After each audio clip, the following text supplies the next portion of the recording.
السلام علیکم جی، مفتی on line میں حافظ محمد عمران آپ کو خوش آمدید کہتا ہے۔ امید ہے کہ آپ سب لوگ بخیر و عافیت ہوں گے۔ پردے کے بارے میں شریعت کیا حکم دیتی ہے؟ قرآن کریم میں اللہ تعالیٰ نے پردے کے بارے میں کیا حکم فرمایا ہے؟ نبی کریم صلی اللہ علیہ وآلہ وسلم کی مبارک سیرت سے ہمیں کیا رہنمائی اور ہدایت ملتی ہے اور کیا سبق ملتا ہے؟ خواتین کے پردے کے حوالے سے بات کی جائے تو وہاں پر کیا احکامات ہیں اور مردوں کے لیے کیا پردہ ہے؟ یہ وہ موضوع ہے جس پر آج ہم گفتگو کریں گے۔ ہمارے ساتھ اسٹوڈیوز میں تشریف فرمایا جناب مفتی سخاوت منیر نعیمی صاحب۔ مفتی صاحب السلام علیکم۔ وعلیکم السلام۔ بہت بہت شکریہ۔ قاری عبدالوہاب صاحب ہمارے ساتھ اسٹوڈیوز میں موجود ہیں۔ قاری صاحب السلام علیکم، بہت بہت شکریہ۔ مفتی محمد یوسف طیبی صاحب تشریف فرمایا، السلام علیکم۔ بہت بہت شکریہ۔ وقار چشتی صاحب اسٹوڈیوز میں موجود ہیں، آپ نعت خواں ہیں، السلام علیکم جی وقار صاحب، بہت بہت شکریہ آپ کا۔ اس سے پہلے کہ ہم اپنے معزز مہمانوں سے گفتگو کا سلسلہ شروع کریں، قاری صاحب آپ سے گزارش ہے کہ تلاوت قرآن کریم کی سعادت حاصل فرمائیں۔ اعوذ باللہ من الشیطان الرجیم،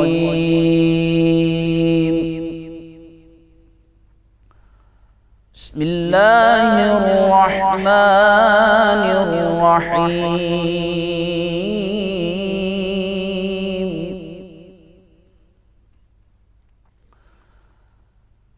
ان الابرار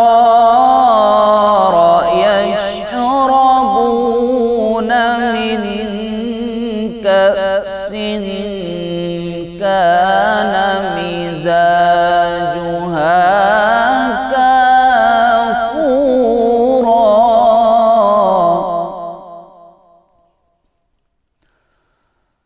عينا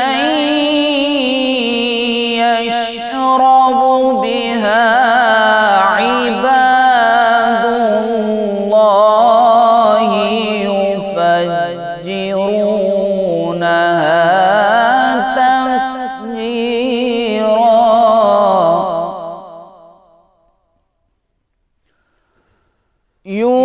يوفون بالنذر ويخافون يوما كان شره مستطيرا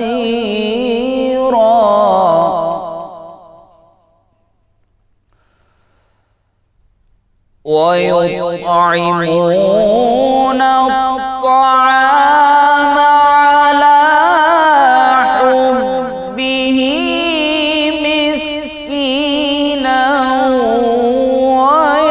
ويتيما وأسيرا إنما نطعمكم لوجه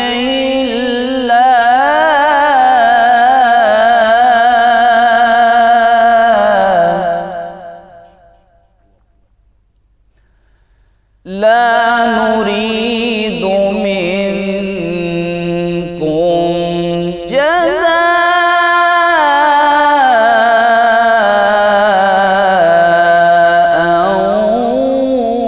ولا شكورا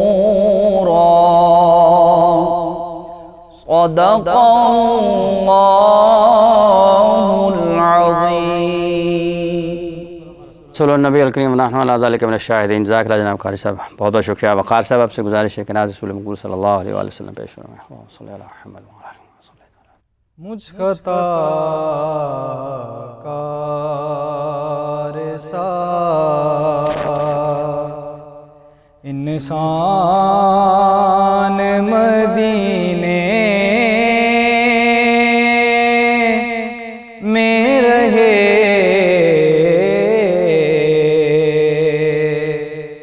بن کے سرکار کا مہمان مدینے میں رہے،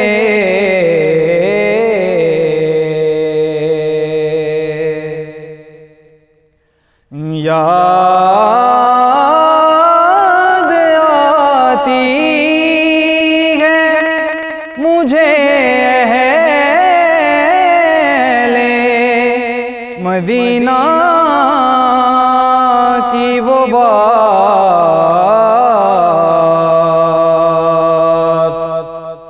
یاد آتی ہے مجھے اہل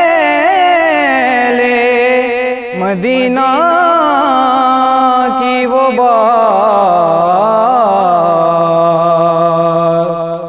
کہ زندہ رہنا ہو تو انسان مدینے میں رہے۔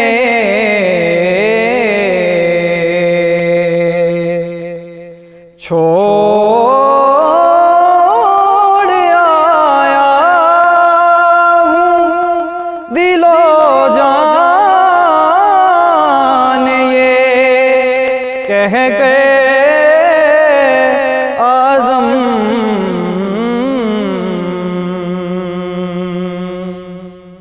چھوڑ آیا ہوں دل و جان یہ کہہ کے اعظم کہ آ رہا ہوں میرا سامان مدینے میں رہے۔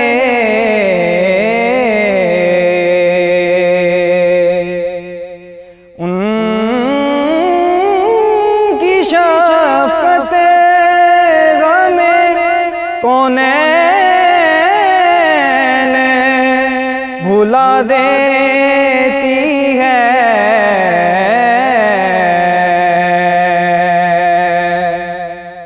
ان کی شفقت غم کونین بھلا دیتی ہے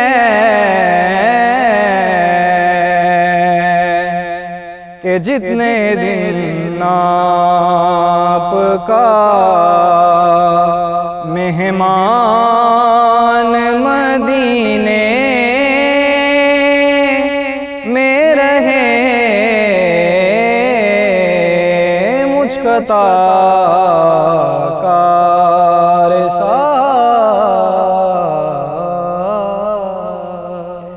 جزاک اللہ جناب، بہت بہت شکریہ چشتی صاحب، اللہ تعالیٰ آپ کو مزید ہمت اور طاقت اور صحت عطا فرمائے۔ مفتی صاحب، پردے کے بارے میں کیا حکم ہے؟ قرآن کریم میں اللہ تعالیٰ نے ہمیں کیا فرمایا، کیا حکم کیا ہے؟ بسم اللہ الرحمن الرحیم، اللہم صلی وسلم وبارک علی سیدنا و مولانا محمد وعلی آلہ وصحبہ وبارک وسلم۔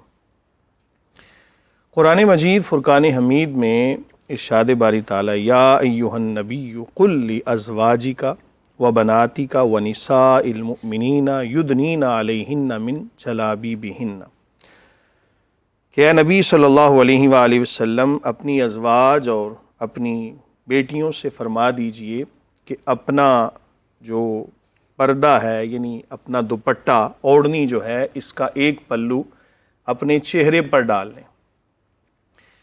اس آیت مبارکہ کے تحت مفسرین کرام نے ذکر فرمایا کہ ایک آیت تو سورہ نور کے اندر جس کے اندر حکم ہے کہ حجاب کرنا، حجاب کا مطلب یہ ہوتا ہے کہ چہرے کو ظاہر کر لیا جائے اور ہاتھ ظاہر کر لیے جائیں، پاؤں ظاہر کر لیے جائیں۔ لیکن جب یہ آیت مبارکہ نازل ہوئی تو اس سے واضح طور پر یہ حکم ملتا ہے کہ آزاد خواتین وہ اپنے چہرے کو بھی چھپائیں۔ حضور نبی کریم صلی اللہ علیہ وآلہ وسلم آپ کے مبارک دور کے اندر ظاہری جو چہرہ ہے اس کا واضح طور پر جو پردہ ہے نا اس کا حکم کوئی اتنا سخت نہیں تھا۔ پھر بعد میں جب وقت گزرتا گیا اس کی ایک مثال بھی ذکر کرتا ہوں کہ خواتین مسجد میں نماز پڑھنے کے لیے بھی نبی کریم صلی اللہ علیہ وآلہ وسلم کے مبارک دور میں آتیں۔ تو ایک صحابی ہیں، انہوں نے اپنی زوجہ کو منع کیا ہوگا کہ آپ مسجد میں نہ جائیں، تو انہوں نے جب شکایت کی حضور نبی کریم صلی اللہ علیہ وآلہ وسلم کی بارگاہ میں کہ حضور میرے خاوند مجھ کو منع کرتے ہیں مسجد میں آنے سے، تو آپ نے وہاں پر فرمایا کہ خاتون کی نماز جو ہے نا یہ گھر میں پڑھنا یہ زیادہ بہتر ہے، اور اس سے بھی زیادہ بہتر ہے کہ کمرے کے اندر، یعنی جتنا زیادہ یہ پردے کے اندر نماز پڑھے گی اتنا زیادہ اس کا ثواب ہے۔ اس سے بھی پتہ چلتا ہے کہ نبی کریم صلی اللہ علیہ وآلہ وسلم آپ کے مبارک عمل اور آثار سے یہ پتہ چلتا ہے، بلکہ سنت سے یہ پتہ چلتا ہے کہ خواتین حتی الامکان اپنے آپ کو چھپائیں۔ اب یہ تمام تر چیزیں جب ہم سامنے رکھتے ہیں، چونکہ وقت اتنا نہیں ہے تفصیل سے بات کرنے کا، میں لب لباب عرض کر رہا ہوں کہ ایک پردہ وہ ہے جس کو ہم کہتے ہیں حجاب کرنا۔ یہ تو محارم کے سامنے نا، مثلا ایک خاتون ہے، اس کے محرم اس کے سامنے ہیں، بھائی ہے، باپ ہے، اور دیگر جو اعزاء و اقربا جن کے ساتھ کلی طور پر نکاح حرام ہے، ان کے سامنے اگر اس کا چہرہ واضح ہو جاتا ہے، ہاتھ واضح ہو جاتے ہیں، پاؤں ظاہر ہو جاتے ہیں، تو اس میں کوئی قباحت نہیں ہے۔ بامر مجبوری اگر خاتون کو کہیں پر اپنا چہرہ ظاہر کرنا پڑے، بامر مجبوری تو گنجائش نکلتی ہے، لیکن جب ہم ان تمام چیزوں کو سامنے رکھتے ہوئے حکم شرع دیکھتے ہیں تو خاتون کو چاہیے کہ اپنے ہاتھوں کو بھی، آج کے دور میں اپنے ہاتھوں کو بھی غیر محرم سے چھپا لے۔ وہاں پر اجازت تھی کہ محرم کے سامنے اگر چہرہ کھل جاتا ہے تو کوئی قباحت نہیں ہے، لیکن غیر محرم کے سامنے خاتون اپنے ہاتھوں کو بھی آج کے دور میں چھپائے، اپنے چہرے کو بھی چھپائے، اپنے پاؤں کو بھی چھپائے۔ جہاں پر فتنے کا اندیشہ ہو وہاں پر تو خاتون کو اپنی ہر چیز چھپانا لازم ہے۔ جب پردے کے ہم احکام پڑھتے ہیں نا تو جو لفظ ہے، میں آخری بات ایڈ کروں گا، جلابیبہن کا جو لفظ ہے نا، وہ اس بات کا تقاضا کرتا ہے کہ خاتون اتنی بڑی چادر اپنے اوپر لپیٹے اور اس کا ایک پلو اپنے چہرے کے اوپر بھی لگا لے۔ جی مصعب، اسی حوالے سے یہ بالکل عین 100% اسی طریقے سے حکم ہے، ایسے ہی آگے بڑھنے کی ضرورت ہے۔ بسم اللہ والصلاة والسلام علی رسول اللہ وعلی آلہ وصحبہ ومن والہ وبعد۔ میں جو مفتی صاحب نے باتیں کی ہیں ان کو ریپیٹ نہیں کروں گا، اگلی باتیں کرتا ہوں۔ جی، یہ جو اوپر چادر لینے کا حکم ہے نا، یہ اس کے جسم پر خوبصورت کپڑوں کو ڈھانپنے کے لیے بھی ہے، یعنی جسم تو ڈھانپنا ہی ہے نا، اس کے خوبصورت کپڑے بھی ڈھکے ہوئے ہوں، اور پاؤں تک تو مفتی صاحب نے فرما دیا ہے۔ صحابیات کہنے لگی حضرت جب ہم چلیں گی، کھڑی ہوں گی تو پھر تو چھپ جائیں گی، چلیں گی تو پھر کچھ نہ کچھ حصہ ظاہر ہو جائے گا۔ تو آپ نے فرمایا ایک بالشت آپ کی چادر جو اوپر والی ہے وہ گھس کر آئے۔ ٹھیک ہے۔ ایک عورت کہنے لگی حضرت تو اس سے بھی گزارا نہیں ہوگا، پھر بھی کچھ نہ کچھ حصہ ظاہر ہو جائے گا۔ آپ نے فرمایا پھر ایک ذراع تک، کونی تک پیچھے لٹکا کر آئے۔ پھر ایک سوال پیدا ہوا کہ مدینہ کی گلیاں کچی ہیں اور کہیں کوئی گدوں کا گوبر وغیرہ یہ وہ چیزیں، تو کیچڑ بھی ہو جاتا ہے، بارش ہو جاتی ہے، تو یہ جو پیچھے گھس کر آ رہا ہے یہ تو گندہ ہو جائے گا، اور مسجد نبوی میں تو انتظام نہیں تھا دھونے کا یا وضو کا۔ تو رسول اللہ صلی اللہ علیہ وسلم کے سامنے دو آپشن ہے، یا تو ان کو مسجد سے منع کر دیں، دوسرا آپشن ہے کہ ان کو کہہ دیں کہ اوپر اٹھا لیا کرو، اور تیسرا آپشن یہ ہے کہ اس کو ایز اٹ از آنے دیں۔ آپ نے فرمایا یطہرہ ما بعدہ، جب وہ گندگی پہ گھسے گا تو وہ پلید ہو جائے گا، آگے پاک مٹی پہ گھسے گا تو میں اس کو پاک قرار دیتا ہوں، اٹھانے کی اجازت نہیں ہے۔ جسم کا پردہ، خوشبو کا پردہ، فرمایا کہ طیب النساء ما ظہر لونہ وخفی ریحہ، عورتوں کی خوشبو ایسی ہو جس کا رنگ زیادہ اور خوشبو کم ہو، اور وہ عورت جو خوشبو لگا کر مردوں کے پاس سے گزرتی ہے تاکہ وہ اس کی خوشبو سونگیں، فہی زانیۃ، وہ بدکار عورت ہے۔ پھر اس کے آواز کا پردہ، اللہ تعالیٰ نے رسول اللہ صلی اللہ علیہ وسلم کی بیویوں کو مخاطب کیا، حالانکہ وہ ہماری مائیں تھیں اور ہمارا اتنا ان کا مسئلہ نہیں جتنا کسی غیر محرم کا مسئلہ ہوتا ہے، مگر فرمایا یا نساء النبی لستن کاحد من النساء، تم عام عورتیں نہیں ہو۔ ان سے تو ایسا کچھ ہونا سردت کا امکان بھی نہیں تھا نا، ان کو بول کر ہماری عورتوں کو سمجھایا ان اتقیتن فلا تخضعن بالقول، اپنی آواز میں لوچ پیدا کرنا، مٹک مٹک کے چبا چبا کے باتیں کرنا اور خام خواہ باتوں کو لمبا کرنے کی کوشش کرنا، یہ کام نہیں کرنا، بلکہ وقلن قولا معروفا، سیدھی سیدھی بات، دو ٹوک۔ فون آیا، کون صاحب، فلاں صاحب، کس کو ملنا ہے؟ آپ کے شوہر کو ملنا ہے، وہ ہے نہیں ہے، السلام علیکم۔ آپ جاتی ہیں سودا خریدنے کے لیے، یہ چیز کتنے کی ہے، اتنے نہیں، اتنے کر لو، بات ختم۔ اب یہ چل رہا ہوتا ہے، کپڑے کا ایک حصہ اس کے ہاتھ میں، ایک حصہ اس کے ہاتھ میں، اور باتیں کچھ اور ہو رہی ہوتی ہیں۔ تو ضروری بات قلنا قولا معروفا، گلے کی آواز کا اتنا ہے کہ جتنا قدر۔ اور آپ جانتے ہیں کہ جس طرح قاری صاحب مفتی صاحب نے فرمایا کہ پیچھے عورتیں بھی نماز پڑھتی تھیں مدینہ طیبہ میں، تو اگر امام صاحب بھول جائیں اور جو ان مرد ہیں ان کو یاد نہ آئے کہ وہ بھول گئے ہیں، عورتوں کو سمجھ آ جائے تو عورتیں تالی بجا کر کہیں گی کہ آپ بھول گئے، اور اگر مردوں کو سمجھ آیا ہے تو وہ سبحان اللہ کہیں گے، یعنی یہاں وہ گلے سے آواز بھی نہ نکالیں۔ تو اسی طریقے سے ان کے زیور کی آواز کا بھی پردہ ہے۔ اللہ فرماتے ہیں وَلَا يَضْرِبْنَ بِأَرْجُلِهِنَّ لِيُعْلَمَ مَا يُخْفِينَ مِنْ زِينَتِهِنَّ، پاؤں کو زمین پر مار کر نہ چلو کہ تمہاری پازیب کی آواز کسی کے کان میں پڑ جائے۔ اسی طریقے سے ان کے، اب ہماری مصیبت یہ ہے کہ اوپر اگر کوئی عورت برقع پہن لیتی ہے، نیک عورت، تو اس پہ سٹون اتنے لگا لیتی ہے کہ اللہ ماشاء اللہ کہ وہ خود ہی اٹریکشن اس میں پیدا ہو جاتی ہے، یا اتنا تنگ کر لیتی ہے اس کو کہ اس کے جسم کی جو خد و خال ظاہر ہونے لگ جاتے ہیں۔ ان سب سے ہمیں بچنا چاہیے۔ اللہ تبارک و تعالیٰ نے اس کو ایک ہیرا موتی بنایا، سیپ کے اندر اس کو چھپایا ہے، سب سے چھپے اور ایک شوہر کے سامنے ظاہر ہو، یہ اسلام کا۔ اب ہمارے ہاں ہراسمنٹ کا ایک لفظ استعمال ہوتا ہے جی، اور مرد نے ہراسمنٹ کی تو اس پہ کیس ہو گیا۔ جو عورت بے پرد ہو کر چلتی ہے وہ مردوں کو ہراسمنٹ کرتی ہے، اس پہ بھی کیس ہونا چاہیے۔ اللہ تبارک و تعالیٰ نے ان کو باپرد رکھا ہے، اور مردوں کو اللہ تعالیٰ نے اگرچہ ان کو بھی کہا یغضوا من ابصارہم ویحفظوا فروجہم، ان کو بھی کہا، مگر ظاہر سی بات ہے اب چلنا ہے، جب ایک خطیب خطاب کر رہا ہے تو ان کو لوگ دیکھ رہے ہوتے ہیں، کچھ گنجائش بنتی ہے۔ اب ہمیں کہا ہے کہ آپ نظریں نیچی رکھو، تو نیچے رکھے تو شلواریں بھی اونچی کی ہوئی ہیں، تو کیا کریں؟ رسول اللہ صلی اللہ علیہ وسلم فرما رہے ہیں کہ اتنا پیچھے گھسا کر آنا ہے، اور ہمارے یہاں چل رہا ہے کہ اس کو ٹخنوں سے اوپر رکھنا ہے۔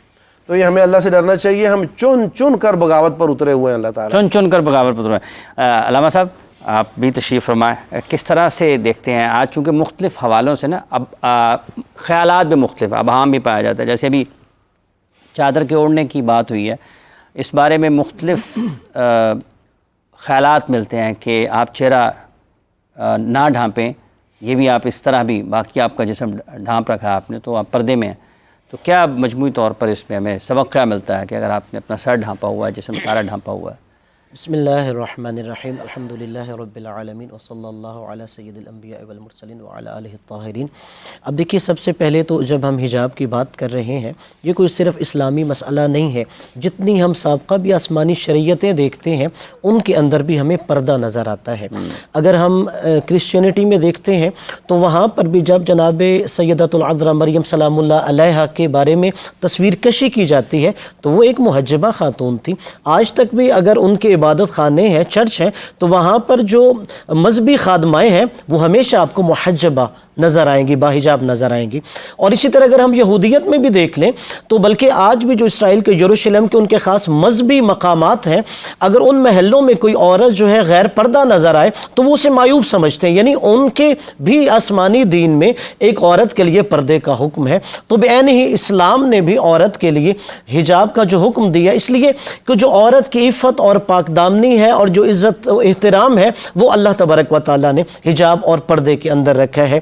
اب جو آپ نے کہا کہ اس حوالے سے چہرے کے حوالے سے، اب جیسے سورہ نور کی بھی آیات ہیں 30 اور 31 نمبر، جس کی طرف مفتی صاحب نے اشارہ بھی فرمایا، اور سورہ احزاب کی آیت کی تلاوت بھی فرمائی۔ اب یہ کہ جو وَلَا يُبْدِينَ زِينَتَهُنَّ إِلَّا مَا ظَهَرَ مِنْهَا، اب اس میں مختلف جو فقہی مجتہدین ہیں انہوں نے مختلف آراء دی ہیں۔ إِلَّا مَا ظَهَرَ مِنْهَا کہ یعنی اپنی زینت کو ظاہر نہ کرے، ہاں مگر جو ظاہر ہو جائے، کیا اس سے کیا مراد ہے؟ اس میں بعض فقہا نے یہ رائے دی ہے کہ اس میں إِلَّا مَا ظَهَرَ مِنْهَا، اس سے یعنی جتنا چہرہ وضو میں دھویا جاتا ہے کہ اسے استثناء حاصل ہے، یا ہاتھ کو استثناء حاصل ہے، لیکن اس میں بھی شرط یہ ہے کہ اس سے زینت ظاہر نہ ہو رہی ہو۔ مثلا اگر ایک عورت نے چہرہ بھی ظاہر کیا ہے اور پھر اوپر میک اپ بھی کیا ہوا ہے تو نہیں، اس کے لیے پھر چہرے کا چھپانا ضروری ہے۔ یا اگر ہاتھ، جیسے جنہوں نے کہا کہ استثناء ہے الا ما ظہر منہا، کہ انہوں نے ساتھ کنڈیشن لگائی ہے کہ اس کے ہاتھ میں کوئی ایسی زینت کے لیے انگوٹھی نہیں ہونی چاہیے، مہندی نہیں لگی ہونی چاہیے کہ جس سے زینت ظاہر ہو رہی ہو۔ اب اس کے بعد جب ہم دیکھتے ہیں کہ زمانہ رسالت میں تو ایک دفعہ رسول اللہ صلی اللہ علیہ وآلہ وسلم نے صحابہ کرام رضوان اللہ تعالیٰ علیہم سے سوال کیا کہ آپ بتائیے عورت کے لیے بہترین چیز کیا ہے؟ اب ہر ایک نے جواب دیا. امیر المومنین حضرت علی علیہ السلام نے بھی سنا اور آپ نے گھر جا کے یہی سوال خاتون جنت جناب فاطمہ سلام اللہ علیہ سے پوچھا کہ آپ کے بابا جان پوچھ رہے تھے کہ عورت کے لیے بہترین چیز کیا ہے؟ تو جناب فاطمہ سلام اللہ علیہ جو خاتون جنت ہے انہوں نے کہا عورت کے لیے بہترین چیز یہ ہے کہ وہ کسی نامحرم کو نہ دیکھے اور کسی نامحرم کی نگاہ اس پر نہ دیکھے. لہذا یہ ساری روایات یا آیات سب سے پہلے ایک مسلمان عورت کو یہی کہتی ہیں کہ جو ایک الہی ضابطہ ہے, جو ایک الہی عفت ہے, پاک دامنی ہے اور اس کی عزت ہے, وہ حجاب اور پردے کے اندر محفوظ. ٹھیک ہے, حجاب اور پردے کے اندر ہے. ہمیں نبیرہ اندلیب صاحبہ نے اس وقت ٹیلی فون لائن پر جوائن کیا ہے. آپ اہلیہ محترمہ ہیں چیئرمین اسلامی نظریاتی کونسل جناب علامہ راغب نعیمی صاحب کی. السلام علیکم جی نبیرہ صاحبہ, بہت شکریہ آپ کے وقت کا. حجاب کے معاملے میں, پردے کے معاملے میں ہم بات کر رہے ہیں تو مختلف آراء اس حوالے سے سامنے آتی ہیں. خواتین کو مسائل کا بھی سامنا رہتا ہے. مفتی صاحب نے یہاں فرمایا کہ ہراسمنٹ کا بہت لفظ سننے کو ملتا ہے, لیکن اگر کوئی خاتون با پردہ نہیں ہے تو اس پر بھی ہراسمنٹ کا کیس ہونا چاہیے کیونکہ وہ مردوں کو ہراس کر رہی ہے. بسم اللہ الرحمن الرحیم. بہت ہی اہم اور حساس ٹاپک جس کی آج کے زمانے میں انتہائی اپنانے کی ضرورت ہے. سما ٹی وی اس کے لیے مبارکباد کا مستحق ہے. قرآن کریم میں اللہ تعالیٰ وحدہ لا شریک کا فرمان ہے کہ سورہ نور میں یدنین علیہن جلابیبہن, مطلب یہ کہ خواتین جو ہیں وہ اپنی اوڑھنیاں اپنے اوپر ڈالیں, خصوصاً اپنے جسم پر, سینے پر ڈالیں. تو اب یہ قرآن کریم کی چونکہ حکم قطعی ہے تو ہم سمجھتے ہیں کہ ایز اے مسلم, ایک مسلمان خاتون ہونے کے لحاظ سے اس حکم کی پاسداری اور پابندی ہم پر عین فرض ہے. اس میں جب یہ آیت مبارکہ نازل ہوئی تو اس وقت صحابہ روایت کرتے ہیں کہ ہم نے ہر گھر میں چراغ جلتا ہوا دیکھا رات کو. تو خواتین معلوم ہوا کہ اس دن جب تحقیق کے بعد کہ پتہ لگا کہ نبی کے سب خواتین جو ہیں وہ پوری رات اس آیت کے نازل ہونے کے بعد اپنی چادریں سیتی رہیں, اپنی اوڑھنیاں سیتی رہیں, جب تک کہ صبح ہم پردے کے ساتھ جائیں گے بازار میں اور باہر نکلیں. تو میرا یہ زمانے کی آپ دیکھیں اللہ تعالیٰ کے احکامات کی فرما برداری اور اس کو فوراً اپنے پر اپنا لینے کی ایک جو ہے وہ خواتین کا وہ احساس جو نبی صلی اللہ علیہ وسلم سے ایک تعلق کی ضمانت. اب آج کے دور میں اگر ہم دیکھیں, میں ابھی سن رہی تھی آپ کی گفتگو تو آپ نے بہت ہی حضرت علی کرم اللہ وجہہ کے حوالے سے حضرت فاطمہ زہرا کی روایت کو بیان کیا, اور یہ بہت ہمارے لیے مشعل راہ ہے یہ کہ خاتون جنت کہ جو جنت میں سب سے پہلے جانے والی خاتون ہے, یہ ان کا قول ہے, یہ ان کا فرمان ہے, کہہ لیں یہ ان کی نصیحت ہے ہر خاتون کے لیے. تو میں سمجھتی ہوں کہ ہمیں جو آئیڈیل اور ماڈل خواتین کو بنانا چاہیے وہ یہی ہستیاں ہیں, ازواج مطہرات ہیں, بنات طیبات ہیں اور صحابیات ہیں. اگر ہم آج بھی ان کو فالو کریں تو ہمارا معاشرہ جو ہے نہ صرف اس میں تبدیلی آئے گی اور ماں کے احساس ہونے سے, ماں کا اسلام پر پابند ہونے سے بچے بھی اسلام کے پابند بنیں گے. اچھا صاحب, ایک یہ بھی لوگ سوچتے ہیں اس طریقے سے کہ اگر کسی نے پردہ کر لیا تو اس کی ترقی کے راستے میں رکاوٹ ہے, خدا نخواستہ, اللہ معاف کرے. اب یہ بات اتنی قابل قبول نہیں ہے. بہت سی باپردہ خواتین نے اچھے عہدوں اور پوسٹ پر کام کیا ہے, حتیٰ کہ فلائنگ کے لیے پائلٹ کے طور پر بھی خواتین سامنے آئی, اور پاکستان کی خواتین ایسی ہیں جو بڑی اچھی پوسٹوں پہ اپنے حجاب کے ساتھ ہیں. سر کور کرنا, جسم کور کرنا یہ تو ظاہر ہے ہی ضروری. البتہ علماء اکرام اب بعض ماحول اور حالات میں کہتے ہیں کہ چہرے کو بھی ڈھانپ لیا جائے تو بہتر رہے گا, ضروری رہے گا. لیکن بہرحال سر سے پاؤں تک اپنے ہی کسی خوبصورت کپڑے سے, کسی خوبصورت تو مراد ایسے نہیں کہ وہ ویسا ہو, یونیفارم کی صورت میں ہو یا جیسے بھی ہو, خاتون کو بہرحال اس کے ساتھ اپنے جسم کو ڈھانپ کر کسی بھی شعبہ ہے زندگی میں اگر جاب کی ضرورت ہے اور وہ مالی طور پہ سمجھتی ہیں، اپنے کریئر کے لیے سمجھتی ہیں کہ مجھے آگے بڑھنا ہے، تو اسلام قدغن بالکل نہیں لگاتا اور مکمل اجازت دیتا ہے۔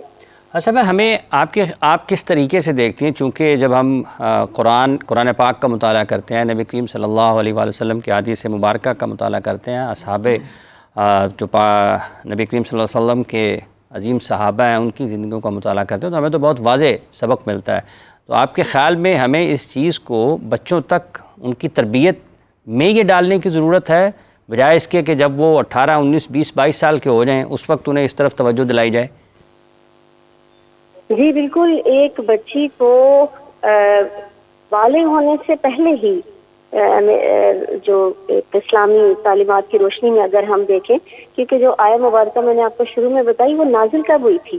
نازل تب ہوئی تھی جب حضرت عمر رضی اللہ تعالی عنہ نے ازواج مطہرات میں سے کسی کو جاتے ہوئے دیکھا تھا، اور آپ کو ایک شرم سی فیل ہوئی تھی کہ خواتین کو اپنے آپ کو ڈھانپ کے جو ہے وہ نکلنا چاہیے۔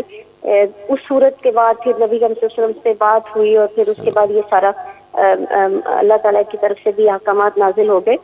تو اب بچی کے لیے یہ ظاہر ہے اللہ تعالیٰ سے یہ دین اسلام جو ہے یہ اصل میں فطرتی دین ہے، یعنی کہ یہ طرز زندگی ہے، طرز زندگی ہے، یہ مذہب نہیں۔ ہم اس کو مذہب تو کہنے کو تو کہنا پڑے گا، لیکن یہ کہ طرز زندگی ہے، لائے عمل حیات کی ہمیں طریقے سکھاتا ہے۔ اس میں اسلام یہ کہتا ہے کہ بچیوں کو شروع ہی سے ایسا لباس پہنایا جائے جس میں ان کو حجاب اور حیا کی حدود کا جو ہے وہ احساس رہے بچپن سے ہی۔ آپ دیکھیں ایک چھوٹے سے بچے کی مطلب میں نے تو خود دیکھا ہوا ہے کہ چھوٹے سے بچے کو اگر ہم شیم کر کے یا ہم اسے نہلانے لگتے ہیں تو ایک قدرتی سی شرم بچے میں بھی ہوتی ہے اور وہ فطری ہوتی ہے، اور اگر ہم اسے بہت زیادہ اوپن رکھیں تو اس کی وہ فطرتی شرم ختم ہو جاتی ہے۔ آپ اسے جتنا ڈھانپ کے رکھتے وہ بڑا ہوتا جائے گا اور وہ شرم مزید خود سے کرنا شروع کر دے گا، حیا اپنانا شروع۔ تو بچیوں کو بھی 19 سال ہیں یا بالغ ہونے کی عمر ہے، 19 سال تو میں نہیں سمجھتی، میں سمجھتی ہوں 5-6 سال کی بچی کو ہی لباس کے معاملے میں ہمیں اس طرف جانا پڑے گا جو اسلام کی حدود ہیں۔ ٹھیک ہے، بہت بہت شکریہ آپ کا، آپ نے اپنا وقت دیا مجھ سے۔ یہ جیسے ہم یہاں پر ہیں، ہم مرد حضرات بھی، یہ بعض اوقات ایسا ہوتا ہے کہ اگر کوئی داڑھی مبارک کے ساتھ ہے، کبھی کبھی اس کی بھی کہیں نہ کہیں نوکری میں رکاوٹ آ جائے گی، یار مولوی رکھ لیں گے، پتہ نہیں سامنے بعد مصیبت پا دے گا۔ کچھ خواتین کے حوالے سے بھی اس قسم کے واقعات سننے کو ملتے ہیں کہ وہ کسی جگہ ملازمت کے لیے جاتی ہیں، اگر انہوں نے اپنا برقع پہنا ہوا ہے تو وہ باقی سب چیزوں پہ ٹھیک ہوں گے، لیکن وہ انٹرویو کے بعد اس نتیجے پر پہنچتے ہیں یار یہ اسٹیٹس خراب ہو جائے گا اگر اس طرح کی کسی خاتون کو۔ یہ حقیقت میں یہ چیزیں ہوئی ہیں میرے سامنے، چونکہ اس کے واقعات ہیں، اس لیے آپ سے پوچھا کہ یہ کیا سوچ ہے پھر؟ حافظ صاحب سیدھی بات کریں آپ کہ اس کی ڈیزگنیشن کے لیے جو کنڈیشن لگتی ہیں، جو چیک لسٹ بنتی ہے، اس میں ہوتا ہے کہ خوبصورت ہوتا ہے نہیں ہوتا، تو پھر وہ جب پردہ کر کے آئے گی تو وہ کیا فائدہ اس کا؟ یعنی یہ استحصال ہے عورت کو گھر سے نکال کر نوکری، مطلب بھری پڑی ہے انٹرنیٹ اور نوکری منع ہے خاتون کے لیے، سکینڈل بھرے پڑے ہوئے ہیں۔ دیکھو نا بھائی صاحب، یہ آپ کی جو چرچ کی وہ راہباؤں سے لے کر اور یہ ایئر ہوسٹسوں سے لے کر اور آگے تک بھرے پڑے ہیں سکینڈل کے ساتھ۔ مطلب ان کو عورت جاب کے لیے نہیں چاہیے، ان کو بے پردہ ہی چاہیے ہوتی ہے، اس کی شرط ہی بے پردہ ہے۔ تو سچی بات یہ ہے کہ میں اپنی بہن بچی کے بارے میں سوچوں تو میں تو نہیں بھیجوں گا اس کو۔ تو جو شخص، جو آدمی چاہتا ہے کہ تو نوکری کرے اور بے حجاب ہو کر کرے، تو اس کو اس کی بے حجابی چاہیے ہے، اس کی سروسز نہیں چاہیے ہیں، ورنہ اس کو کیا پڑی ہے اس بات کی؟ داڑھی والے کے راستے میں کیا رکاوٹ ہے؟ داڑھی والے کا تو خیر الحمدللہ نیوی میں بھی، آرمی میں بھی ادھر بھی چل جاتی ہے، ابھی تک اتنا کہ ہے۔ لیکن اصل کہانی ہے کہ آپ نے سوال کیا ہے کہ اس کی ترقی میں رکاوٹ ہے۔ میرا سوال یہ ہے، نوکری میں رکاوٹ ہے سر، نوکری ملنی ہے تو ترقی ہونی ہے، ترقی میں رکاوٹ ہے۔ میرا سوال یہ ہے کہ کیا نوکری اور ترقی کبھی کسی دین کا مقصد رہا ہے؟ نوکری اور ترقی کرنا کسی قوم کا مقصد رہا ہے کبھی بھی؟ اللہ تعالیٰ نے ان کو شہزادیاں بنایا، گھر بیٹھے بیٹھے ان کو کھانا ملتا ہے، اور شوہر جا کر بیچارہ کما کر لاتا ہے، وہ آؤٹ ڈور کے کام کرتا ہے، یہ ان ڈور کے کام کرتی ہے۔ اللہ تعالیٰ نے اس طرح گاڑی چلائی ہوئی ہے۔ وَقَرْنَ فِي بُيُوتِكُنَّ، سب سے بڑا پردہ تو یہ ہے کہ تو چار دیواری میں رہے، چار دیواری میں رہے، اور کوئی جو جھانکے گا اس کی آنکھ پھوڑنے کا حکم ہے۔ تو اصل پردہ تو اس کا وہ ہے، مجبوری کے وقت نکلتی ہے تو کہا کہ پردہ لگا لو، یہ کر لو۔ تو میں ظاہر سی بات ہے حالات جس طرح کے چل رہے ہیں کوئی بڑی بات نہیں کرتا، لیکن یہ ضروری ہے کہ جہاں اس کی عفت و حشمت پہ حرف آتا ہو ایسی نوکری بالکل نہ کرے، ایسی نوکری بالکل نہ کریں۔ جی مصعب، یہ پھر اگر صرف خاتون کا ہی پردہ ہے یا مرد حضرات کا بھی کوئی پردہ ہے؟ دیکھیں، پردے کے احکامات تو دونوں طرف سے ہیں۔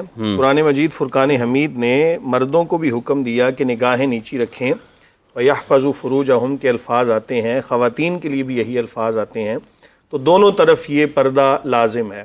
اگر بالفرض کسی ایسی جگہ پر مرد حضرات کام کرتے ہیں کہ جہاں پر خواتین بے پردہ ہے، تو اگر وہ ان کو با حجاب نہیں بنا سکتے، اتنی ہمت اور طاقت نہیں ہے، تو اللہ تعالیٰ نے ان کو جو حکم دیا اپنی نگاہیں نیچی رکھنے کا، یہ اپنے اوپر تو رکھ سکتے ہیں نا۔ وہ جہاں ہراسمنٹ کی بات آتی ہے نا، تو اگر بالفرض کسی ایسی جگہ پر آپ سانس لے رہے ہیں تو پھر اپنے آپ کو آپ کنٹرول میں رکھیں، اپنی نگاہیں نیچی رکھیں، چونکہ تمام تر معاملات کی ابتدا نگاہوں سے ہوتی ہے، اس لیے اللہ تعالیٰ نے نگاہوں کو نیچا رکھنے کا حکم دیا۔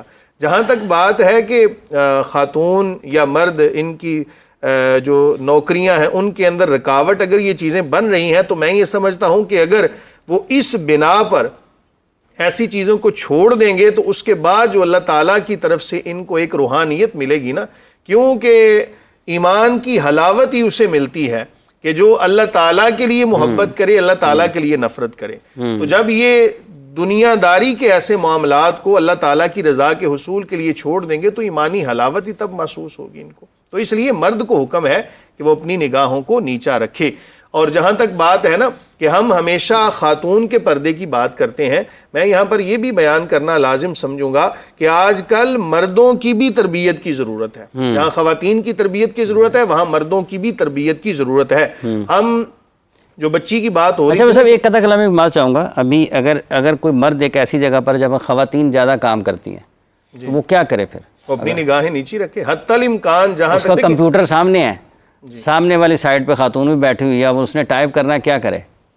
دیکھیں، پھنس جائے گا۔ میری عرض یہ ہے کہ اگر تو قرآن مجید فرقان حمید کا مطالعہ کرتے ہیں تو جب آیت آتی ہے نا لا یکلف اللہ نفسا الا وسعها، جہاں تک اس کی وسعت ہے نا وہاں پر اس سے پوچھ گچھ ہوگی، لیکن جہاں اس کی وسعت نہیں ہے، جہاں سمجھ لیں کہ اس کی طاقت جواب دے گئی یا جہاں پہ اتنی مجبوری بن گئی، تو وہاں پر دیکھیں نا قاضی ہے، تو قاضی جب فیصلہ کرتا ہے تو اس کے لیے خاتون کا چہرہ دیکھنا جائز ہو جاتا ہے۔ اسی طرح اگر ڈاکٹر ہے اور کوئی ایسا معاملہ بن گیا لیڈی ڈاکٹر موجود نہیں ہے، تو مرد ڈاکٹر نے اگر کسی خاتون کا علاج کرنا ہے تو علاج کے لیے اتنا حصہ دیکھنا اس کے لیے جائز ہو گیا۔ تو بہت ساری چیزیں ہیں کہ جہاں پر استثناء ہے، جہاں پہ آپ کوئی راستہ بچے گا نا وہاں پر۔ اچھا، ایئر ہوسٹس والا بھی مفتی صاحب نے ذکر کیا ہے، اب آپ جہاز پہ جائیں گے تو وہاں پہ تو آپ کو ایئر ہوسٹس ہی ملنی ہے علامہ صاحب۔ حافظ صاحب، میں یہ کہتا ہوں صرف جہاز کی بات نہیں، معذرت، کہ آپ پاکستان کے اندر کیا پوری دنیا کے اندر سوائے مسجد کے آپ کسی جگہ پر بھی چلے جائیں آپ کا سامنا خواتین سے ہوتا ہے۔ آپ بینک میں چلے جائیں، آپ ریلوے اسٹیشن پر چلے جائیں، آپ ہوائی اڈے پہ چلے جائیں، آپ ریڈیو اسٹیشن چلے جائیں، ٹیلی ویژن کسی جگہ پر بھی چلے جائیں، آپ کو خواتین کا سامنا رہتا ہے۔ اس لیے مردوں کو لازم ہے کہ اپنی نگاہوں کو نیچے رکھیں۔ جی صاحب، علامہ صاحب۔ ہاں جی، اب دیکھیے، ایک تو یہ ہے کہ خاتون جب اپنے لیے اگر نوکری کرنا چاہے تو وہ ایسی فیلڈ کا انتخاب کرے جہاں پہ اس کا حجاب بھی محفوظ رہے، اس کی عفت و پاک دامنی کی بھی حفاظت ہوتی رہے۔ اب دیکھیے، جو آج کل ایک کمرشلائزیشن ہے اس میں تو خاتون کو ایک ٹول کے طور پر استعمال کیا جاتا ہے، اسے ریسیپشن پر بٹھا دیا اور اس کے لیے ایسی خاتون منتخب کی جائے کہ جس کی ظاہری شکل و صورت اچھی ہے تاکہ لوگوں کو اٹریکٹ کر سکے۔ میرا خیال یہ وہ اس لیے بھی رکھتے ہیں یار، خاتون دیکھیں گے نا تو مرد غصے میں نہیں آتے۔ ایک اس کا دوسرا پہلو یہ بھی ہے کہ یار ذرا غصے میں آئیں گے نا سکون سے بدتمیزی نہیں کریں گے ورنہ زیادہ لڑائیاں ہو جاتی ہیں۔ میں سمجھتا ہوں کہ دیکھیے، جس کا مزاج ہے وہ خاتون دیکھ کر تبدیل نہیں ہوگا۔ اگر کوئی یہ سمجھے کہ خاتون کو دیکھ کے اس کا مزاج تبدیل ہو جائے، نہیں ہوتا تو ہے، یہ فرق تو پڑتا ہے، ایسی بات تو نہیں ہے، لیکن یہ ہے کہ وہ اپنی اپنی نظر کی بات ہے نا۔ اس میں واقعی آپ کی بات بالکل 100% ٹھیک ہے۔ بہت سارے محکمے ایسے ہیں کہ جہاں پر اگر کوئی مرد بیٹھا ہو اور اس کا استقبال کرنے جیسے کی ہم نے لڑائی ہیلپ ہو لائن جاتی پہ فون کرنا ہے نا، اگر ہیلپ لائن پہ آپ کی کسی اپنے جیسے سے بات ہو رہی ہے نا بھاری آواز والے سے، یار جلدی گل مکا، وہ آپ کی بحث مباحثہ ہو جاتا ہے. تو اکثر و بیشتر آپ دوسری طرف سے کوئی اور آواز آتی ہے، آپ سکون سے اچھا میڈم ٹھیک ہے تھینک یو ویری مچ، چل بعد میں کوئی اور بتا رہا ہوگا کہ یار کی سے آپ کھانا کھائی جا رہے ہیں، یار میں صبح باہر نکلے تم ہی تو کھا رہے ہیں، آپ جاری رکھیں. ہاں جی. تو اب جہاں تک آپ نے کہا جیسے جو فضائی میزبان ہے، خیر مختلف ایئر لائنز ہیں، ان میں ایسے بھی ہے کہ جو مرد بھی اپنے بھرتی کرتے ہیں، کچھ ایسے بھی ہیں جو خواتین بھی کرتی ہیں، دونوں ہوتے ہیں. اور کتنی ایئر لائنز ایسی بھی ہیں کہ جن کی ایئر ہوسٹس حجاب میں ہوتی ہیں. اور اس کے علاوہ دیکھیے کئی تو ایسی فیلڈز ہیں جیسے ہمیں زمانہ رسالت میں ملتا ہے، کچھ صحابیات تھی کہ جنگ کے میدان میں زخمیوں کی تیمارداری کرتی تھی، علاج معالجہ ہوتا تھا. تو اسی طرح ہم سمجھتے ہیں کہ ہماری بہن بیٹیوں کو یہ دیکھنا چاہیے کہ ان کے فیوچر کیریئر کے لیے کون سی فیلڈ زیادہ بہتر ہے. اور اس میں یہ سمجھتا ہوں جیسے کہا گیا کہ کیا حجاب ہمیشہ ترقی میں رکاوٹ بنتا ہے؟ اگر آپ کے اندر صلاحیت ہے، قابلیت ہے، ضروری نہیں کہ ہر جگہ پر آپ کا حجاب آپ کی ترقی میں رکاوٹ بھی بن جائے. اب مثلا ایک میرے دوست تھے، ترقی کا راستہ بھی زینہ بھی تو بن سکتا ہے. جی بالکل ایسا ہی، میں وہی عرض کرنا چاہتا ہوں. اگر آپ اس سوچ پہ ہیں کہ اللہ تعالیٰ آپ کے ساتھ ہے، اس یقین کے ساتھ ایسا ہی کہ اللہ آپ کے ساتھ ہے، تو پھر تو کوئی آپ کا راستہ روک نہیں سکتا. لیکن یہ ایمان کا اوپر والا درجہ ہے، اس کے لیے آپ ایسا ہی ہے، ہمیں وہ یقین ہونا چاہیے کہ رازق خدا کی ذات ہے، یہ بندے نہیں ہیں. اب اس میں میرے ایک دوست ہیں انگلینڈ میں، انہوں نے داڑھی رکھی ہوئی، جیسے شروع میں کہا گیا کہ شاید دفتر والے نہ رکھے، وہ کہتے ہیں وہ جب میں گیا اور وہ متدین تھا. مجھے یاد پڑتا ہے 2006-07 میں یا 7 کا آخر چل رہا تھا کہیں نہ کہیں. اس وقت یہ جو ٹریفک پولیس ہے نا، یہ پرویز الہی صاحب اس وقت وزیر اعلیٰ تھے پنجاب کے، جی. اور یہ 2007 کا ہی دور ہے. یہ جو پرانی ٹریفک پولیس تھی یہ ختم ہو رہی تھی، ان کی جگہ پر یہ لوگ آ رہے تھے، نئی ٹریفک پولیس، ٹریفک وارڈن آ رہے تھے. تو اس وقت کوئی ایک ٹریفک وارڈن بھرتی ہوا تھا، اس کی داڑھی مبارک کے ساتھ تھا وہ.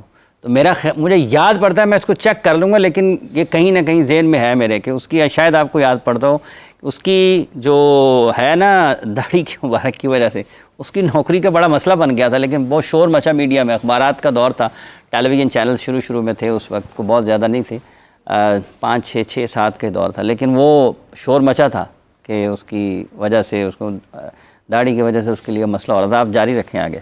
اب دیکھیے اگر ایک لوگوں نے راستہ بند کیا، اللہ کئی راستے کھول دیتے ہیں. میں آپ کو بتاتا ہوں، میری ہمشیرہ ہیں، انہوں نے کہا میں جاب اپنی فیلڈ میں کروں گی، وہ سائیکٹسٹ تھی، اور انہوں نے کہا میں وہ کروں گی کہ جہاں پر ساری مجھے ایسی ٹیم ملے کہ جس میں فیمیل ہوں. اور وہ آسٹریلیا سڈنی میں رہتی ہیں. وہ مجھے بتا رہی ہیں کہ مجھے کتنی جابز کی آفر ہوئی، کہہ رہے میں نے چھوڑ دی. اب کہتے ہیں اللہ تبارک و تعالیٰ نے ایسے راستے بنائے، جتنا وہاں ہمارا ٹیم ورک ہے، کہتے ہیں ایک میل نہیں ہے، سارے فیمیل ہیں. اب ہم یہ سمجھ لیں کہ اگر ایک میرے لیے راستہ بند ہو گیا ہے تو شاید رزق کے دروازے بند ہو گئے. ایسا نہیں ہے، اللہ تبارک و تعالیٰ اور راستہ کھول سکتا ہے. جاننے والے ہیں، انہوں نے ایک جگہ پہ ملازمت کی اور انہوں نے کہا جی میں نے تہیہ کر لیا ہے، کوئی چغلی نہیں کرنی، کوئی جھوٹ نہیں بولنا، کوئی سازش نہیں کرنی، کسی قسم کی اس قسم کی علت میں نہیں آنا، برائی میں نہیں آنا، باقی اللہ تیرے حوالے ہے. بچ بچ گئے ہیں، سازشیں سوسیاں ہوتی رہتی لیکن چل رہے ہیں. اچھا مفتی صاحب، یہ جو حج پر جب یا عمرہ پر خواتین جاتی ہیں اس وقت کیا احکامات ہیں؟ اس میں 2 روایتیں ہیں. ایک تو حضرت عائشہ رضی اللہ عنہ ام المومنین کی ہے، ایک ان کی بہن کی روایت ہے اسماء بنت ابی بکر رضی اللہ عنہ کی، کہ جب ہم حجۃ الوداع پر تھیں تو جب مرد قریب آتے تو صدلت احدانا جلبابہ من راسہا علی وجہہا، تو ہم سار والی چادر گرا کر چہرے پہ کر لیتی تھی. ٹھیک ہے. اور جب وہ چلے جاتے تو ہم اوپر کر لیتی تھی. ٹھیک ہے. تو احرام کی حالت میں عورت کو نقاب منع ہے. اور ایک روایت میں آتا ہے تلثم ہوتا ہے مڑاسا پہننا. ہم چادر سردیوں میں پہنتے ہیں نا، یہ ادھر پہلو اور دوسرا ناک کے اوپر سے، یہ مڑاسا، یہ بھی منع ہے. اور احرام کی حالت میں نقاب منع ہے. میں عورت چادر بھی پہنے گی تو تھوڑی کے نیچے سے ادھر جائے گی اور نقاب بھی نہیں پہنے گی. البتہ مرد ہوں تو اوپر والی چادر گرائے گی، اور اگر اس نے برقع پہنا ہو تو کوئی ایک کپڑا سر پہ ہو اور وہ گرا ہوا ہو، ڈھیلا ڈالا، یعنی نقاب تو کسا ہوا ہوتا ہے نا. اور اگر وہ ناک کو چہرے کو لگ جاتا ہے تو کوئی حرج کی بات نہیں، لیکن یہ کہ وہ ڈھیلا ڈالا ہو. اور جب لیکن جو چہرہ ڈھانپا نہیں جا سکتا جب احرام میں، ڈھانپنا ہے، مرد ہوں تو ڈھانپنا ہے. مرد ہوں تو جب عورتوں والی جگہ ہے وہاں پہ مرد نہیں ہوتے، جب واش روم میں جاتی ادھر نہیں ہوتے، جب اپنے ہوٹل میں جاتی وہاں نہیں ہوتے، تو ان جگہ وہ اٹھا لے گی اور جہاں مرد ہوں گے وہاں وہ اس کو گرا لے گی. یہ 2 روایتیں ہیں کہ ہم عہد نبوت میں جب حجۃ الوداع تھا تو ہم اپنے سر والا کپڑا چہرے پر لٹکا لیتی تھی. یہ دو چیزیں ہیں، دونوں چیزیں. اچھا علامہ صاحب، یہ جو حجاب کا معاملہ، بہت سارے ہم دیکھتے ہیں خواتین کہ وہ چہرہ نہیں ہوتا لیکن باقی چہرہ ڈھانپا نہیں ہوتا لیکن باقی سارے کا سارا جو جسم ہے وہ ایک مختلف رنگ ہیں. کہیں پر سیاہ رنگ زیادہ استعمال ہوتا ہے، کہیں پر سفید ہوتا ہے، کہیں پر مختلف رنگ ہے. اس بارے میں کیا حکم ہے اگر کوئی خاتون یہ سمجھتی ہے کہ وہ اس طریقے سے اپنی عزت کی، عصمت کی حفاظت کے ساتھ روزمرہ کی زندگی گزار رہی ہے؟ جیسے ابھی مفتی صاحب نے بتایا کہ السلام علیکم وعلیکم السلام ہیں نہیں ہیں، بات ختم. اپنی روزمرہ کی زندگی گزار رہی ہے اور وہ اکیلی فرض کر لیں کہ اپنے گھر وہی ہے، اس کے اوپر چل رہی ہے اس کے گھر کا کاروبار. ایسے ہی اب دیکھیے، اب وہ جو حجاب ایک خاتون کرتی ہے، اب مختلف علاقوں میں چلے جائیں، اب ہو سکتا ہے کہ ثقافتی حوالے سے فرق ہو. کہیں ایک بڑی چادر اوڑھی جا رہی ہے، کہیں پر جو ہے ہمارے ہاں بھی ہے. جی بالکل ایسا ہی ہے، کہیں پر جو ہے وہ کوٹ برقع پہنا جا رہا ہے اور کہیں پر ایسا اوڑھنی اوڑھی جا رہی ہے. یہ ہر حوالے سے الگ ہے، ثقافتی. جی بالکل. اس لیے اسلام نے ہمیں یہ نہیں کہا کہ تم نے یہ چیز کرنی ہے. اصل کیا ہے حجاب کا کہ بدن جو ہے وہ ڈھکا ہونا چاہیے، اس کی زینت ظاہر نہیں ہونی چاہیے، اور یہ ہے کہ کوئی اسے دیکھ کر شخص جو ہے وہ شہوت کی طرف نہیں جانا چاہیے. اب اس کے لیے ہر علاقے کی عورت کو آزادی دی گئی، وہ اپنے لیے حجاب کے لیے کیا چیز منتخب کرتی ہے، لیکن یہ ہے کہ حجاب ہونا ضروری ہے. اب دیکھیے پھر آپ کچھ نہیں جاری آپ مکمل کریں. اب دیکھیے، جیسے آپ نے سوال میں بھی کہا کہ ہمارا جو معاشرہ ہے، میں سمجھوں گا کہ یہاں پر بعض فیلڈز میں عورتوں کا ہونا بہت ضروری ہے، اور یہ میں ایک پاکستان کے المیہ بھی کہوں گا. کتنے ایسے ہسپتال ہیں جو ہمیں دیندار فیملیز نے کہا کہ وہ اگر مثلا ڈیلیوری کے لیے اپنی خاتون کو لے گئے تو وہاں پہ مرد ڈاکٹر تھا، اور وہ کہتے ہیں مشکل کیفیت میں اپنی زوجہ کو وہاں لے کے چلا گیا، گھر لے کے آ گیا. جیسے کہا جاتا ہے جی آپ گھر میں نہیں کروائیں، کتنے بچے جو ہے اس طرح سے جان سے ہاتھ دھو بیٹھتے ہیں. لیکن دوسری طرف یہ سرکاری ہسپتالوں میں، میں لاہور کے کچھ بڑے ہسپتال جانتا ہوں جو خاص طور پر ہے خواتین کے لیے مختص کہ ڈیلیوری کیسز ہوں گے، اور وہاں پر یہ ہے کہ ڈاکٹر میل ہیں. تو اس کی طرف کچھ ہمارے ارباب اقتدار جو مسلم حکمران ہیں ان کو بھی متوجہ ہونا چاہیے کہ اگر ایک عورت باحجاب ہے، اپنی عفت و پاکیزگی کی، شرم و حیا کی حفاظت کرتی ہے، تو دوسری طرف ان کے لیے بھی ایسی سہولیات مہیا ہونی چاہیے کہ جس کی وجہ سے ان کی عفت و پاک دامنی اور شرم و حیا پہ حرف نہ آتا ہو. ویسے اس سلسلے میں جب آپ میڈیکل کی بات کرتے ہیں، تعلیم کی، تو پھر تو خواتین کی حوصلہ افزائی ہونی چاہیے اس معاملے میں. بالکل ایسا ہی ہے. جن چیزوں کا تعلق خواتین کے ساتھ ہے، اس معاملے کے اندر خواتین کو ایجوکیٹ کرنا، ان کو سکھانا، اور ان ہسپتالوں کے اندر چاہے اس کا تعلق ہسپتال کے ساتھ ہو یا کسی بھی فیلڈ کے ساتھ، وہاں پر خواتین کو مہیا کرنا، ان کو ایجوکیٹ کر کے وہاں پر تعلیم کے مواقع فراہم کرنا، یہ حکومت وقت کی ذمہ داری ہے اور اس پر غور کرنا چاہیے. بہت سارے ہاسپٹل ایسے بھی ہیں کہ جہاں پر یہ تو ڈیلیوری کے معاملات ہیں، اس سے پہلے بعض جو الٹرا ساؤنڈ کے معاملات ہیں وہاں پر بھی مرد حضرات بیٹھے ہوتے ہیں، اور وہ اس بات کے لیے اس کو کوئی عیب نہیں سمجھتے، کہتے ہیں جی آپ نے الٹرا ساؤنڈ کروانا ہے تو کروا لیں، نہیں تو آپ جا سکتے ہیں. تو سوال یہ ہے کہ اگر ایک غریب آدمی ہے، وہ گورنمنٹ ہسپتال میں جاتا ہے تو وہاں پر ایسی سہولیات نہیں، تو اس کے لیے تو مسئلہ بن جائے گا. تو اس لیے جن چیزوں کا تعلق خواتین کے ساتھ ہے وہاں پر خواتین کا ہونا لازم ہے. بہت بہت شکریہ آپ کا مفتی صاحب، علامہ صاحب آپ کا، مفتی صاحب آپ کا، چشتی صاحب آپ کا. ناظرین کرام، آپ نے گفتگو سنی ہمارے معزز مہمانان گرامی کی. آپ کے سامنے ہے قرآن کریم کے احکامات ہیں، نبی کریم صلی اللہ علیہ وآلہ وسلم کی مبارک حدیث ہیں. حساب اور جواب آپ نے خود دینا ہے، عمل آپ نے خود کرنا ہے. یہ نہیں کہا پوچھا جائے گا کہ پہنچا کہ نہیں پہنچا. یہ پیغام ہے جو لوگ ہمیں سن رہے ہیں، اور آپ کی ذمہ داری ہے کہ آپ نے اس حوالے سے چیزوں کو آسان بنانا ہے، خواتین کی زندگی کو بھی، اور اپنی ذمہ داری کا احساس کرنا ہے. مفتی صاحب آپ سے گزارش ہے کہ دعا فرمائیں. مفتی صاحب کی دعا کے ساتھ ہی آپ سے اجازت چاہتے ہیں. آپ سے دوبارہ ملیں گے. اپنا بہت سا خیال رکھیں. اللہ نے کمان. الحمدللہ رب العالمین والعاقبۃ للمتقین والصلاة والسلام علی سید الانبیاء والمرسلین. اللہم ربنا آتنا فی الدنیا حسنہ وفی الآخرۃ حسنہ وقنا عذاب النار. نسأل اللہ العفو والعافیہ فی الدین والدنیا والآخرہ. رضینا باللہ ربا وبالاسلام دینا وبمحمد صلی اللہ علیہ وسلم نبیا ورسولا.